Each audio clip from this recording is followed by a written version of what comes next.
नमस्कार, वंदनाच रेसिपीमध्ये आपले स्वागत आहे। आजची आपली रेसिपी रवा खोबरे लाडू। बनवायला खूपच सोपे आणि झटपट होणारे पण तेवढेच टेस्टी असे लाडू।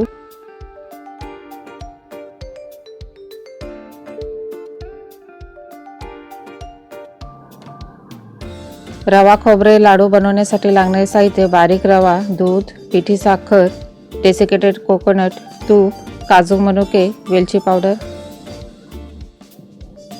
सर्वात आधी अर्धा cup desiccated coconut low to medium हीटवर 3 ते 4 मिनिटं भाजून घ्यायचे। त्याचा रंग बदलू द्यायचा नाही। त्याच पॅनमध्ये 2 चमचे तूप गरम करून घेतले। त्यामध्ये अर्धा कप काजूचे तुकडे आणि मनुके एकत्र हलक्या सोनेरी रंगावर भाजून घ्यायचे।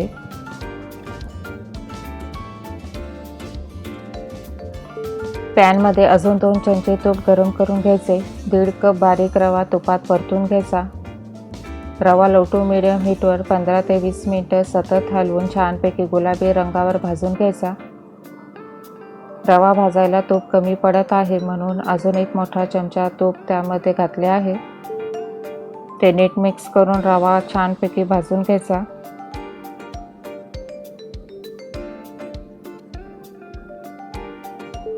रवा छानपैकी गुलाबी रंगावर भाजला गेला आहे। भाजलेल्या रव्यामध्ये 1/2 कप पिठी साखर थोडी थोडी करून नीट मिक्स करून घ्यायची। पिठी साखर नीट मिक्स करून घ्यायची, त्याच्या गुठळ्या होऊ द्यायच्या नाही। पिठी साखर नीट मिक्स झाली आहे। त्यामध्ये अजून 2 चमचे तूप घालून ते सर्व नीट मिक्स करून घ्यायचे। त्यामध्ये पिठी साखरेची एकही गुठळी राहू द्यायची नाही। सर्व नीट मिक्स करून घ्यायचे।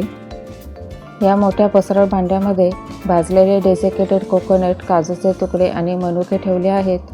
त्यामध्ये भाजलेल्या रव्याचे मिश्रणही काढून नीट मिक्स करून घ्यावे।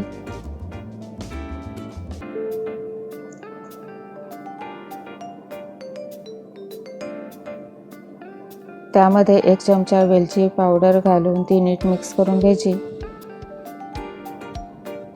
तसेच त्यामध्ये 1/2 कप दूध ही मिक्स करून घ्यायचे।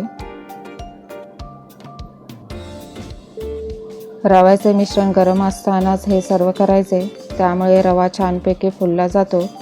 लाडू वळायलाही सोपे जाते। हे सर्व नीट मिक्स करून घेतले आहे। आता त्यावर 15 मिनिटांसाठी झाकण लावून सेट व्हायला ठेवून द्यायचे। 15 मिनिटं झाली आहेत। रवा छान फुलला आहे। मिश्रणही थोडे कोरडे झाले आहे। गरम केलेले 2 चमचे तूप त्यामध्ये अजून मिक्स करून घ्यायचे, त्यामुळे लाडू वळायला सोपे जाते। खोबरं घालून केलेले बिना पाकातले मऊ, खुसखुशीत आणि स्वादिष्ट रवा लाडू तयार आहेत। तुम्ही हे लाडू नक्की करून बघा। अशाच प्रकारे सर्व लाडू बांधून घ्यायचे। नेहमीप्रमाणे हा व्हिडिओ तुम्हाला आवडला असेल तर लाईक, शेअरचे बटन क्लिक करा। नवनवीन रेसिपी बघण्यासाठी वंदनाच रेसिपीला सबस्क्राईब करा। तसेच बाजूला असलेल्या बेल आयकॉनलाही प्रेस करायला विसरू नका। चॅनलला भेट द्या। धन्यवाद।